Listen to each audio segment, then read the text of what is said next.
एक होता है जब हम नाम दीक्षा लेते हैं परमात्मा से शुरुआत में, तो गुरुदेव भगवान की तरफ से आदेश होता है कि आप सभी ने अपने घर पर एक सुरक्षित जगह पर, किसी अलमारी में या मकान के किसी भी हिस्से में या किसी टेबल पर, साफ सुथरी जगह पर, और जिस कमरे में आप परमात्मा का दरबार लगाओ, उस दरबार में किसी भी साधु संत महात्मा की या आपके पूर्वजों की या आपके बाल बच्चों की, रिश्तेदारों की कोई फोटो वगैरह नहीं होनी चाहिए। बहुत सारे भगत भाई बहन हैं जो ज्ञान को समझ नहीं पाते। कोई आर्मी से रिटायरमेंट है, या कोई पहले कोई फोटो स्टूडियो का काम करता था, या पहले जिनको फोटोएं वगैरह घर में रखने का शौक था, वो क्या करेंगे, अपनी वो आर्मी वाली फोटो लगाएंगे वहां पे हैं। कोई अपनी तलवार टांग के रखेगा, कोई अपनी जो है आर्मी से लाई हुई बंदूक को टांग के रखेगा हैं। कोई अपनी रेजिमेंट की फोटो अपने अपने जो है आर्मी वाले साथियों के साथ में जो ग्रुप फोटो होती है उसको लगा के रखेगा। कोई अपने बच्चों की फोटो को लगा के रखेगा। कोई अपनी पति पत्नी की आपस की फोटो को लगा के रखेगा। उसने उसके कंधे पे हाथ रखा, उसने उसके कंधे पे हाथ रखा हुआ है। तो नाम दीक्षा लेने के बाद में हमने जहां भी हम परमात्मा का दरबार लगाते हैं, हमने किसी की भी फोटो नहीं रखनी है। हमारी आस्था केवल अपने गुरुदेव भगवान में होनी चाहिए। बाल बच्चों का क्या सिस्टम है क्या नहीं है, परमात्मा ने हमें बता दिया है। ये बाल बच्चे हमारे नहीं हैं, ये हमारे संस्कार वश परमात्मा ने हमें जिम्मेदारी दी है इनके पालन पोषण की। इनसे विशेष लाड प्यार करने की जिम्मेदारी नहीं दी परमात्मा ने। इनकी मोह ममता के चक्कर में फंसकर यहीं पे जन्म और मरण के चक्कर में फंसे रहने के लिए नहीं दिए परमात्मा ने। ये भगवान की आत्माएं हैं, ये हमारे बेटा बेटी नहीं है। हम बेटा बेटी पैदा नहीं कर सकते, हम आत्माएं पैदा नहीं कर सकते। आत्मा परमात्मा पैदा करता है। हम युगों युगों से काल के लोक में फंसे हुए हैं। हमारे संस्कार एक दूसरे के साथ में उलझे हुए हैं। और अभी ये जो लास्ट इसार जेल से जो ऑडियो आई है, विशेष संदेश नंबर 31, 30 या 31 नंबर की लास्ट, इसमें परमात्मा ने बताया है कि आपके जो बेटा बेटी हैं ये आपके शत्रु हैं, ये आपके दुश्मन हैं, ये आपके ऋण संबंधी हैं, ये आपसे लेने आए हैं, ये अपना जो कर्जा है वो चुकती करने आए हैं। जिसका आपने पिछले जन्म में जवाई बनकर दहेज लिया था, आज वो आपका वो ससुर, वो पिछले जन्म का आज आपके घर में बेटा बन के आया है। या तो जन्म लेते ही वो बीमार होकर हॉस्पिटल में एडमिट होकर 50,000 रुपए खा जाएगा, या फिर वो बड़ा होकर कुसंगति में जो है वो पढ़कर आपके पैसे दारू में, शराब में, उल्टे काम धंधों में बर्बाद करेगा। उल्टे काम करेगा, मुकदमा लगेगा, जेल में जाएगा, फिर उसकी जमानत करवाओ, लाखों रुपए बर्बाद करो। या बाप कमा रहा है, बेटा यार दोस्तों के साथ में उड़ा रहा है। माता पिता भक्ति पर लग गए, बेटा बेटी भक्ति पर नहीं लगते, उल्टे काम करते हैं, माता पिता को भी भक्ति नहीं करने देते। रोजाना उनकी शिकायतें आती है, माँ बाप को चिंता होती है, तो वो हमारी भक्ति बर्बाद कर रहे हैं। ये हमारे दुश्मन हैं, क्योंकि हमारे और इनके संस्कार पिछले जन्म के बहुत ज्यादा उलझे हुए हैं।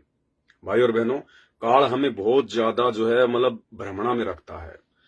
गुरुदेव ने बताया कि बच्चों, आज जो औरत तुम्हारी माँ है, आज जिसको तुम माँ कह रहे हो, जिसका तुम दूध पी रहे हो, जिसको तुम विशेष इज्जत दे रहे हो, जिसके प्रति तुम सौपन में भी कोई गलत विचार अपने मन में नहीं ला सकते, माँ। और गुरुदेव ने बताया कि बेटा हकीकत यह है कि वो तेरी माँ जो आज तेरी माँ है, ना जाने इस काल ने कितने जन्म उस तेरी माँ को तेरी जो है पत्नी बना दिया। कितने जन्मों में वही तेरी माँ जो आज तेरी माँ है, वो आत्मा कितने जन्मों में तेरी वो पत्नी रही है। तूने उसके साथ में कितनी बार संभोग किया है, कितनी बार तेरे और उस तेरी माँ के पिछले जन्मों के ऐसे संस्कार रहे हैं। तूने अपनी माँ का ही बलात्कार किया है, यानी उस आत्मा का तूने पिछले जन्मों में बलात्कार किया है। तूने कितने जन्मों में उसके साथ में मारा पीटी की है। कितने जन्मों में वो तेरी माँ, वो तेरा बाप रह चुकी है, वो तेरी पत्नी रह चुकी है। पता नहीं कितने भाई और बहनों, आज जो हमारी बहन है, ना जाने कितने जन्म इस काल ने उसको हमारी जो है पत्नी बना के रखा। ये काल का भयंकर षड्यंत्र है। और हम क्या करते हैं, बस समझदार को संकेत ही काफी होता है। भाई और बहनों, हमने इन रिश्ते नातों में मोह ममता पैदा नहीं करनी है। ये रिश्ते नाते काल ने हमें उलझाने के लिए दिए हैं, हमें फंसाने के लिए दिए हैं। कि तुम इन्हीं में फंसते रहो, बिना ज्ञान बिना भक्ति के लेन देन करते रहो, मोह ममता में फंसते रहो, और अगले जन्मों में फिर तुम्हारे ऋण संबंध बन जाएंगे। फिर इन आत्माओं को किसी को बाप बना देगा, किसी को बेटा बना देगा, किसी को रिश्तेदार बना देगा। वो पैसा ले लेगा, समय पर देगा नहीं, मानसिक टेंशन देगा, ज्यादा बात हो जाएगी तो लड़ाई झगड़ा हो जाएगा, एक दूसरा मर जाएगा, मुकदमा हो जाएगा, जेल चले जाएंगे। इस प्रकार से काल ने आज हमारे घर में जो भी माता पिता, भाई बहन, पत्नी, बेटा बेटी जितने भी हैं, और उसके अलावा हमारे जितने भी रिश्तेदार हैं, चाचा, फूफा, मामा, ताऊ, नाना, जीजा, ये सब के सब हमारे पिछले जन्मों के दुश्मन हैं, ये ऋण संबंधी हैं। इसलिए परमात्मा कहते हैं कि अगर सतलोक जाना है तो बेटा जाति वर्ण कुल खोए, तो उन्हें इन सभी परंपराओं से, प्रथाओं से पीछे हटना पड़ेगा, लेन देन से पीछे हटना पड़ेगा। और ये लेन देन केवल परमात्मा समाप्त करवाएगा, परमात्मा की भक्ति से समाप्त होंगे। अब ये लेन देन तो वैसे हमारे लिए बहुत भयंकर होने वाले थे। अगर हम सतगुरु रामपाल जी भगवान की वर्तमान में शरण में ना हो, तो जो हमारे बेटा बेटी, माँ बाप आज भक्ति पर लगे हुए हैं, हमें बहुत अच्छे वो भगत दिखाई दे रहे हैं, यही बेटा बेटी, माँ बाप, वो पत्नी, वो बेटा बेटी हमारे दुश्मन होते, दुश्मन बिना ज्ञान के। क्योंकि हम भी उल्टे काम करते, दुनियादारी में फंसते रहते, वो भी हमारी देखा देखी वही काम करते।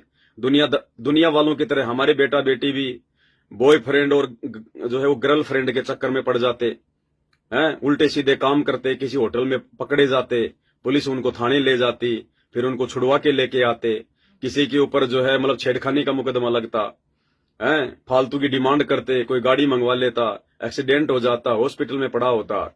लेकिन सतगुरु रामपाल जी भगवान ने हम पर मेहर करके पूरे परिवार को अपनी शरण में लेकर परमात्मा ने वो बिगड़े हुए संस्कारों को ठीक करना शुरू कर दिया। अन्यथा हम एक दूसरे के दुश्मन थे, शत्रु थे, हमारे जीवन में, हमारे परिवार में सुख शांति हो ही नहीं सकती थी। अब यदि ये ज्ञान हो गया, इस ज्ञान के होने के बाद यदि फिर से हम वही गलतियां करेंगे जो जगत वाले कर रहे हैं, तो फिर हम जानबूझकर ऋण संबंध बना रहे हैं।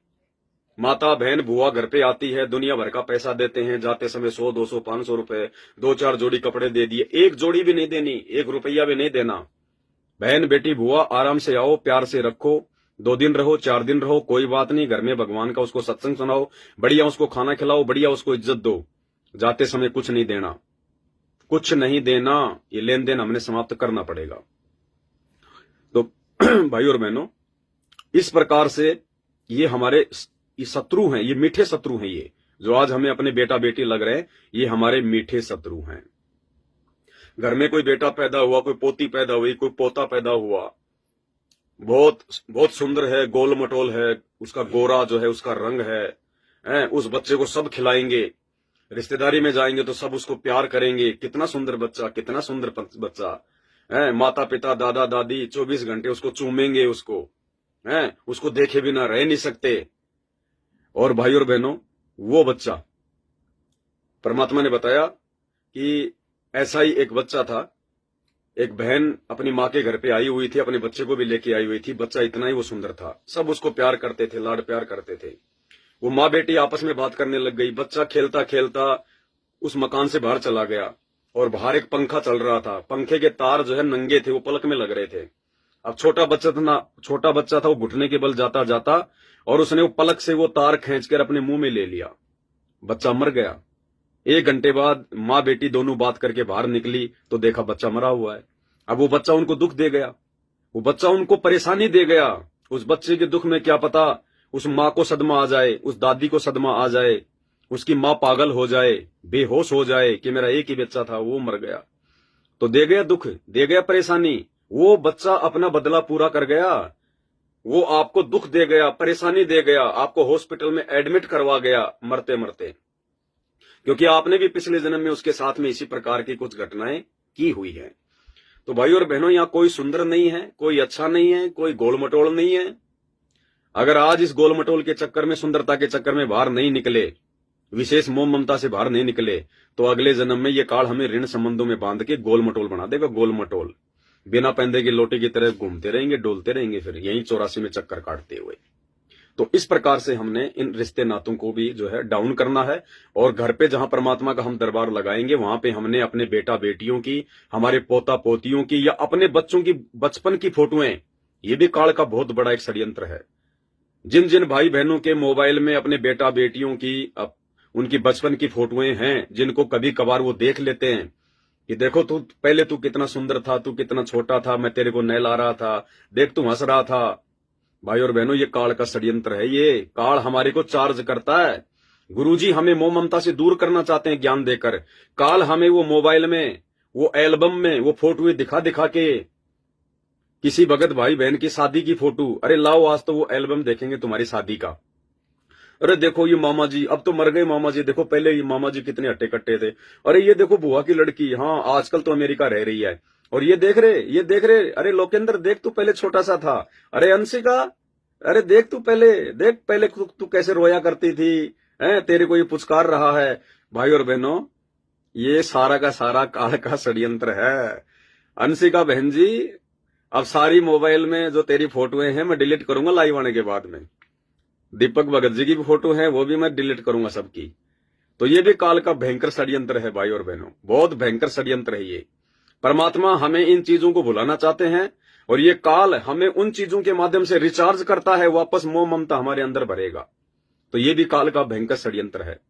इसलिए जिस भी सत्सेवक भाई बहनों के घरों में उनके शादी विवाह का कोई एल्बम है, कोई डीवीडी है, कोई सीडी है, कोई कैसेट है, उनके ब्याह की, उनकी शादी की, भाई और बहनों आग लगा दो उन फोटोओं को, उस एल्बम को आग लगा दो। यदि आपको परमात्मा प्राप्ति करनी है तो, सतलोक की प्राप्ति करनी है तो उन बच्चों की फोटोओं को अपने मोबाइल से अपने घर से फाड़ फाड़ के फेंक दो, आग लगा दो उनको। नहीं तो ये काल ठगेगा। जब तक वो चीज घर में रहेगी, कभी न कभी मोह ममता पैदा करेगा। ये भयंकर जाल है भाई और बहनों, ये अंतिम समय में हमारे को फंसाएगा। गुरुदेव ने बताया, एक समय नानक जी से किसी ने नाम दीक्षा ले ली थी और भक्ति करने लग गया, और उस व्यक्ति का लास्ट का समय आ गया। लास्ट का समय आ गया उसका, तो हुआ क्या कि जब उसका जो लड़का था वो कहने लगा जी कि मेरे बाप का तो मोक्ष हो गया होगा, वो तो आपकी शरण में था, आप तो बहुत बड़े महात्मा है, आप तो पहुंचे हुए साधु संत हैं। तो उसने कहा कि बेटा तेरे बाप का मोक्ष नहीं हुआ है। बोले जी कैसे नहीं हुआ, वो तो बड़ी आसान मौत मरा था। बोला नहीं बेटा, काल चाल खेल गया, दाव खेल गया काल। जी वो कैसे खेल गया, क्या बात हुई? बोला बेटा तेरा बाप जो है जंगल में बाघ बना हुआ है, शेर बना हुआ, शेर बना हुआ वो। बोले जी कैसे? बोला जब तेरा बाप जब मरा था तो तेरे पड़ोस में जो मुसलमानों का जो घर था वहां पे मांस पक रहा था, और तेरा बाप जब मरने वाला था उसके नाक में वो मांस की महक, वो गंध, मांस जब पकता है तो एक विशेष एक महक आती है। इस काल का ये बहुत भयंकर षड्यंत्र है। बोला वो महक, वो गंध तेरे बाप की तरफ आ रही थी, जैसे कोई दूसरे घर में हलवा बनाता है तो पड़ोस में उसकी महक जाती है, ऐसे वो भाई उधर मांस पका रहे थे और उधर वो महक उसके अंदर आ रही थी, उसके नाक में आ रही थी। और मरते मरते उस भगत के मन में क्या आ गया, आहा कितनी अच्छी महक आ रही है, कितनी अच्छी महक आ रही है। ये कहते कहते उसका शरीर छूट गया। और परमात्मा कहते हैं जहां आशा तहां बासा होई, मन कर्म वचन सुमरियो सोई। तो नानक जी ने बताया कि बेटा अंतिम समय में काल ने उसको ठग लिया उस महक के माध्यम से। ये उसकी सूक्ष्म चाल होती है।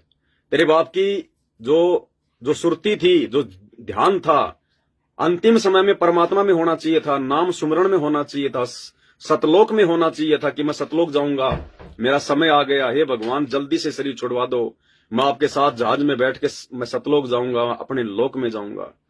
लेकिन उसका ध्यान काल ने उस महक में डाल दिया, जो कि जो है मांस की महक थी। और अगले जन्म में काल ने उसको बाघ बना दिया कि ले बेटा तेरी इच्छा थी ना, तेरे को महक अच्छी लग रही थी ना, ले अब तू ये कच्चा मांस खा। उसको शेर बना दिया, अब वो कच्चा मांस खा रहा है। तो भाई और बहनों, इस प्रकार ये काल अंतिम समय में हर प्रकार का दाव खेलेगा, चाहे बेटा बेटी का हो, चाहे रिश्तेदारों का हो, चाहे जमीन जायदाद का हो, चाहे अपने शरीर का हो, किसी भी चीज का हो।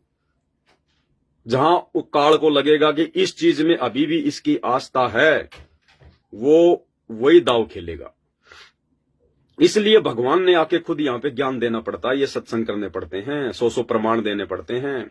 जो गलतियां हमने आज से पहले की हैं, जिनकी वजह से हमारा मोक्ष नहीं हो पाया भगवान की शरण में आने के बाद भी, उन सभी गलतियों को, वीक पॉइंट को, माइनस पॉइंट को परमात्मा सत्संगों के माध्यम से समझाते हैं। तो भाई और बहनों, अब हमने बिल्कुल भी गलती नहीं करनी है।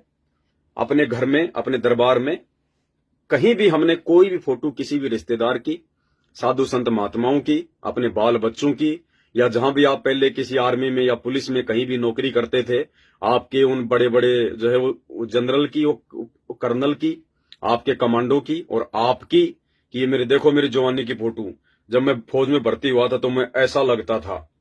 तो हमने अब वो फोटो वगैरह भाई और बहनों नहीं रखनी अपने घर पे, उनको फाड़ के फेंक दो। किसको दिखाओगे आप? अरे किसको दिखाओगे? लोगों को दिखा दोगे तो कौन सा आपको मेडल देगी दुनिया कि वाह जी वाह, जब तू फौज में लगा तो ऐसा था। अब उन फोटोओं को फाड़ के फेंक दो, उनको कोई काम की नहीं हो। तो इस प्रकार से हमने इस काल के षड्यंत्र को गुरुदेव के ज्ञान आधार से समझना है और परमात्मा से आशीर्वाद ले लेकर, मालिक से प्रार्थना करते हुए हमने इस काल के षड्यंत्र से बचा कर चलना है आगे, परमात्मा के ज्ञान को आधार बना के।